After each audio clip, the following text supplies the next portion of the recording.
আসসালামু আলাইকুম রহমতুল্লাহ। আজকে আমরা জানবো সুইজারল্যান্ডের বি পারমিট সম্পর্কে। সো বি পারমিট বা এটা রেসিডেন্ট কার্ড সুইজারল্যান্ডের। সো যারা ইউরোপীয় ইউনিয়নের মধ্যে আছেন তারা যদি স্থায়ীভাবে বা অস্থায়ীভাবে যেভাবেই হোক সুইজারল্যান্ডে বসবাস করতে যান, তাহলে তাদের জন্য নতুন করে ভিসা বা রেসিডেন্ট কার্ডের প্রয়োজন হবে। কারণ এটা বলে রাখা ভালো, সুইজারল্যান্ড কিন্তু ইউরোপীয় ইউনিয়নের মধ্যে না। এরা সেনজেন বর্ডার শেয়ার করে, বাট এরা ইউরোপীয় ইউনিয়নের মধ্যে নাই। তো যার কারণে যখন আপনি ওখানে কাজ, ব্যবসা বা যে কোনো কাজের জন্য যাবেন, তখন আপনার এরকম একটি বি পারমিটের দরকার হবে। ইউরোপীয় ইউনিয়নের নাগরিকদের জন্য এটা 5 বছর, তাছাড়া অন্য অন্য নাগরিকদের জন্য এটা নর্মালি 1 বছরের মেয়াদ হয়। সো না, এখন আমি আপনাদের সামনে ডিসকাস করব কিভাবে এই বি পারমিটটার জন্য আবেদন করবেন।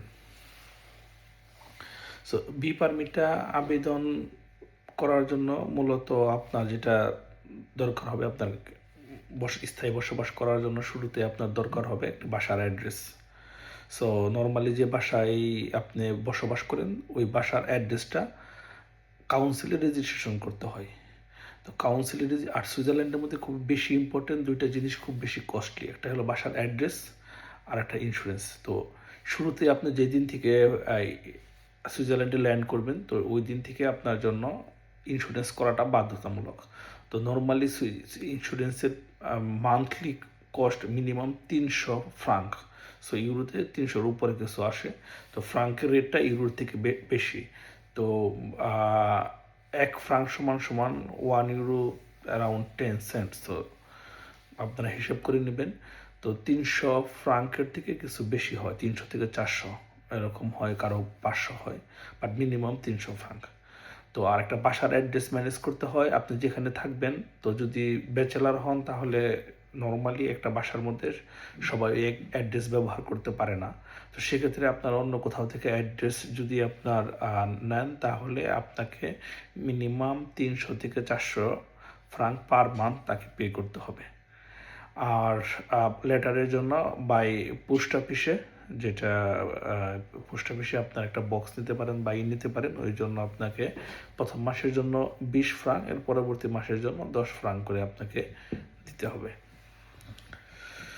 তো এখন শুরুতেই আপনার ধাপগুলো কীভাবে আপনি করবেন। তো সর্বপ্রথম যখন আপনার কাউন্সিলে রেজিস্ট্রেশন করতে হবে, আপনার অ্যাড্রেস রেজিস্ট্রেশন করতে হবে। তো অ্যাড্রেস রেজিস্ট্রেশন করার জন্য সবার আগে আপনার দরকার হবে ইন্স্যুরেন্স। যদি আপনি ইন্স্যুরেন্স করে না করে থাকেন, তাহলে যখন আপনি ইমিগ্রেশনে যাবেন তখন আপনার ইন্স্যুরেন্সের পেপারটা ওখানে সাবমিট করতে হবে। তো এর জন্য বেটার ইন্স্যুরেন্সটা ওই সময় করা।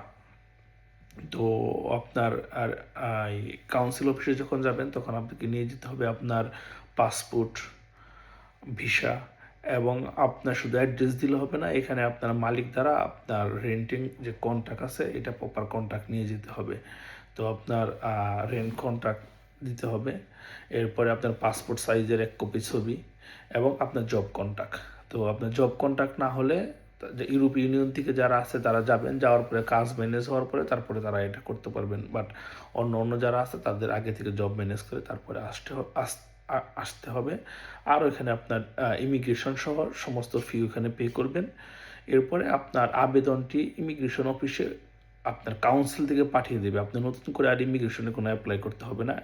শুধু যখন আপনার ডেট পড়বে ওরা আপনার ডাটা যাচাই করবে, দেখবে, এবং যখন ডেট হবে ওই ডেট অনুযায়ী আপনার ইমিগ্রেশন অফিসে যেতে হবে। তো গেলে এরা আপনার বায়োমেট্রিক নিয়ে, বিশেষ করে যেরকম কার্ডের জন্য আপনাকে এরা ইস্যু করবে। তো ইস্যু করার পরে আপনার বাসার মধ্যে কার্ড চলে আসবে। তো নর্মালি যদি কারো চাকরির মেয়াদ 1 মাস যদি ফুল টাইম হয়, তাহলে তো আপনার 1 মাসের একটা পে স্লিপ চাইতে পারে মাঝখানে বায়োমেট্রিক দেওয়ার পরে, যেটা আমার কাছে একটা পে স্লিপ চাইছিল। এবং অনেকে যাদের কাজের কন্ট্রাক্ট একটু পার্ট টাইম হয়, 40 ঘন্টার কম হয়, তো তাদের কাছে 3টা পে স্লিপ চাইতে পারে। তো এটা মনে রাখবেন। তো এই পে স্লিপ দেওয়ার পরে এরপরে কার্ডটা অটোমেটিক প্রিন্ট হয়ে বাসায় চলে আসবে। তো এটা অ্যারাউন্ড 2 উইক সময় লাগে।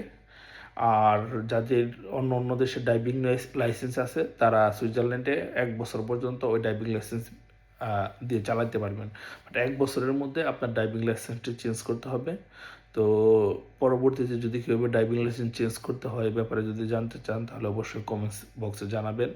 এবং যারা সুইজারল্যান্ডে মুভ করতে চান তাদের সাথে শেয়ার করবেন। আর একটা জিনিস বলে রাখি, সেটা হলো সুইজারল্যান্ডের স্যালারি। তো সুইজারল্যান্ডের স্যালারি নিয়ে সবারই অনেক বেশি আগ্রহ থাকে।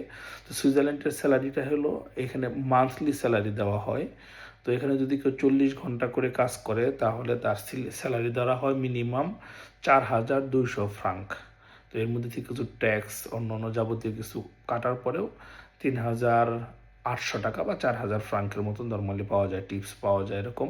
আর সুইজারল্যান্ডে নর্মালি জবগুলো রেস্টুরেন্টের 2 বেলা হয়, সকালে 1 বেলা, বিকালে 1 বেলা, 2 বেলা জব হয়। আর পার মান্থ 2 দিন এক্সট্রা হলিডে পাবেন। তো 5 দিন করে জব হলে পরে হয়তো বা আপনার যদি 20 দিন হয় তাহলে হয়তো বা আপনার 18 দিন জব করতে হবে। আর বিস্তারিত আর কে কোন ব্যাপারে জানতে চান অবশ্যই কমেন্টস বক্সে জানাবেন। আমি ইনশাল্লাহ আমার সাধ্য অনুযায়ী ইনফরমেশন দেওয়ার জন্য চেষ্টা করব।